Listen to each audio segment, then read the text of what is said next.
छत्रपती शिवाजी महाराज की, धर्मवीर संभाजी महाराज की, भारत माता की.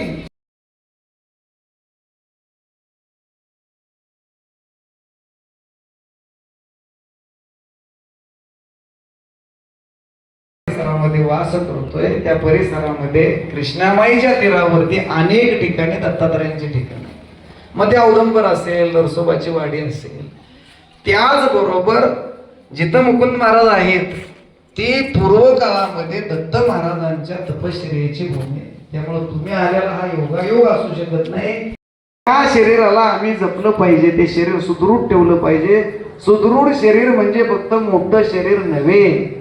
अफजल खान फार मोठा होता, पण शिवाजी महाराजांनी त्याला फाडला. याचा अर्थ सुदृढ शरीर, याचा अर्थ फक्त शारीरिक बाहेरून नाही तर आतून. ज्या आमची 20-30 वर्ष वयाच्यात आमच्या भराऱ्या सगळ्या दवाखान्यात आहे. हे झालं, ते झालं, ते झालं. आणि म्हणून आम्ही जीवनामध्ये जर काय आम्हाला मिळवायचं असेल तर आमच्या हिंदू धर्मामधलं जे ज्ञान आहे ते कुठं मिळत असेल तर हे गुरुजन वर्ग आहे. लक्षात ठेवा, गुरु देते ज्ञान. बरोबरच पाठांतर म्हणजे ज्ञान नव्हे.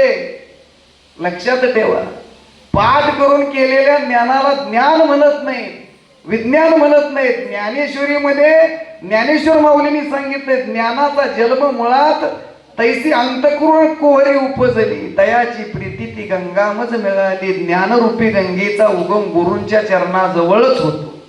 लक्षात ठेवा, कुठं होतो? गुरूंच्या चरणाजवळ. म्हणून आपल्या जीवनामध्ये जेवढे जेवढे गुरुजन वर्ग येतील त्यांच्या विषयीची आपली भावना तेवढी श्रेष्ठत्व प्रतीची असली पाहिजे. लक्षात ठेवा, काय म्हणतोय? ज्ञान हे अनुभवणे म्हणजे विज्ञान आहे. पण आमच्या डोक्यावरती भ्रम घातलाय की काहीतरी एक शोध लावला, हे झालं. हे नाही, हे पहिलंच आहे. फक्त या लोकांनी ते फक्त दाखवलं, हे इथं दिसतंय, याला शोध म्हणत नाहीत. ज्ञान हे जीवनामध्ये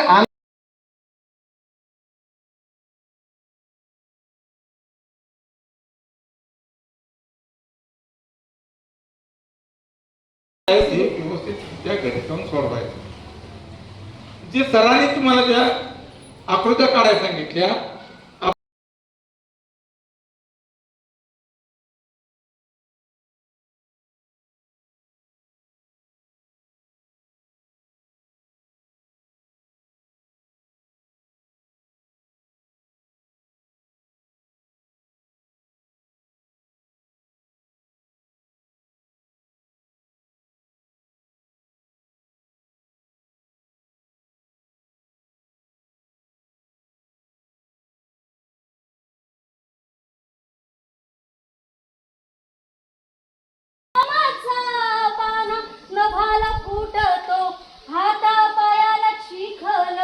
बाप घामामधी ओला, पीक पाहून शिवारी थवा पाखरांचा बाप.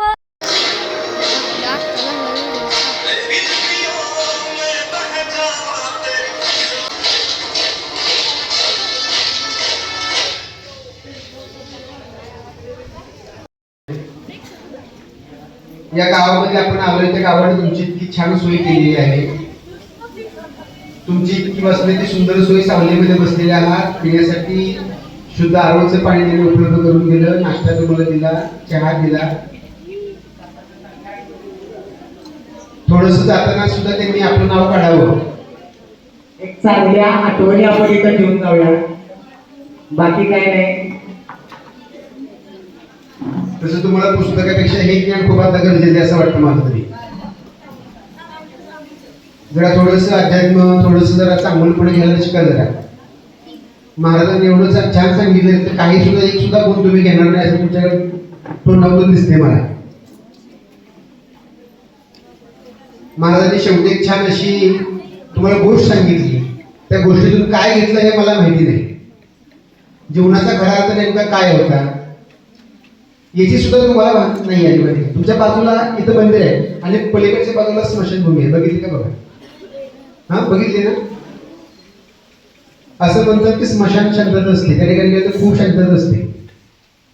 स्मशानात भूत राहत नाही, पहिली गोष्ट. आपले एक गोड गैरसमज आहे आपला, स्मशान भूत राहतात. भूत तुम्ही आहात, आम्ही आहोत. म्हणजे आपण भूतापेक्षाही वेगळं आहोत. हे तुमच्या इथं आल्यापासून आचरण जे दिसते ना, त्यात तुमचे दिसायला लागले की म्हणजे तुम्ही माणसाची भूत आहात. बघा, अजून सुद्धा काही सुधारायची निवड आहे. ठीक आहे, आपल्या शाळेचे नाव पण पण लोक ठेवलं.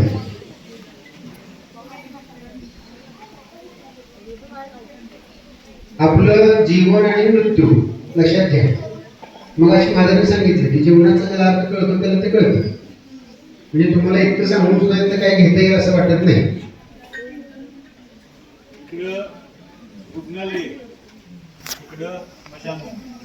म्हणजे जीवनाचा प्रवास होता ना तो, तिथं सुरुवात करायला शेवट करायची.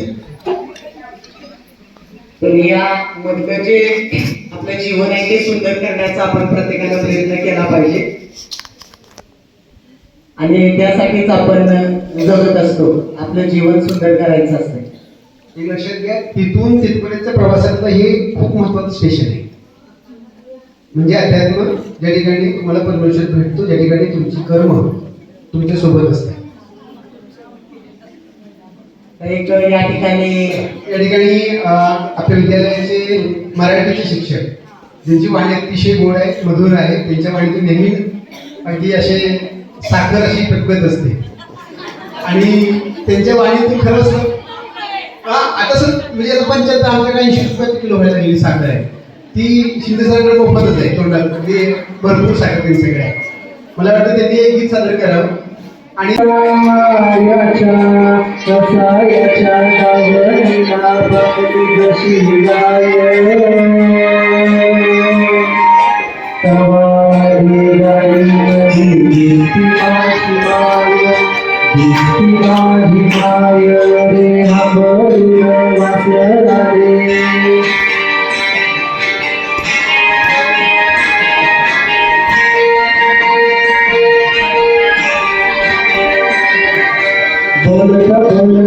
नदीच्या डोळा आलं पाणी सांगणे राजा तुझी गवाई विराणी.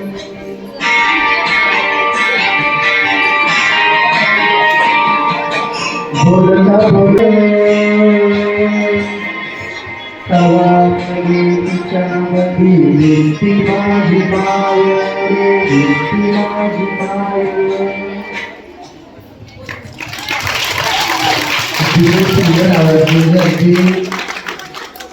मला वाटतं तुम्ही मोठ्या शाळेत पण इथे सुद्धा ऐकते बघा, त्याला सुद्धा किती छान वाटते बघा. मुका प्राणी आहे पण त्याला सुद्धा ऐकवं असं वाटतं. म्हणजे आईबद्दल असणारं प्रेम हे माणसाला नाही तर जनावर सुद्धा कळते. लक्षात घ्या.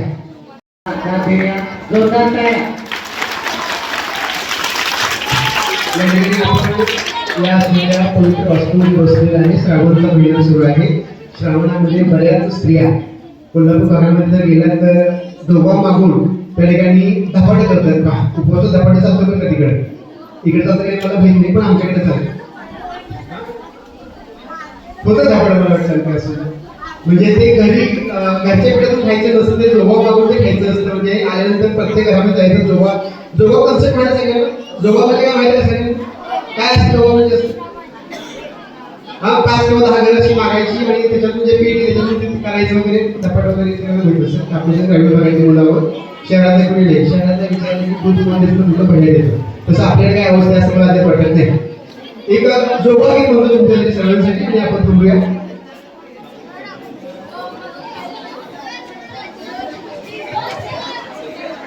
नका सर काय कशाला लागला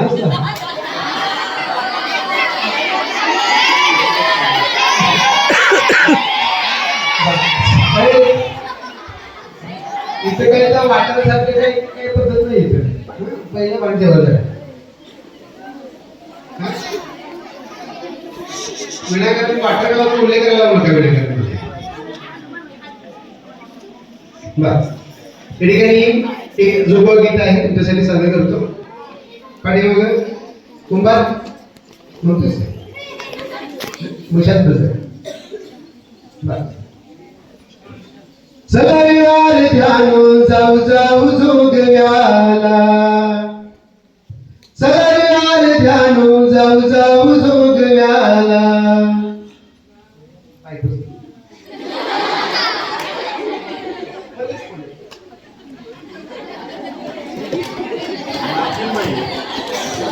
शेवट नाव काय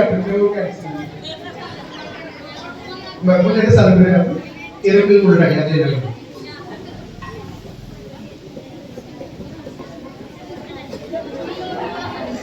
चला रे यार ध्यानो जाऊ जाऊ जोगव्याला चला रे यार ध्यानो जाऊ जाऊ जोगव्याला जाऊ जोगव्याला आईचा जोगवा मागाया जाऊ जोगव्याला आईचा जोगवा मागाया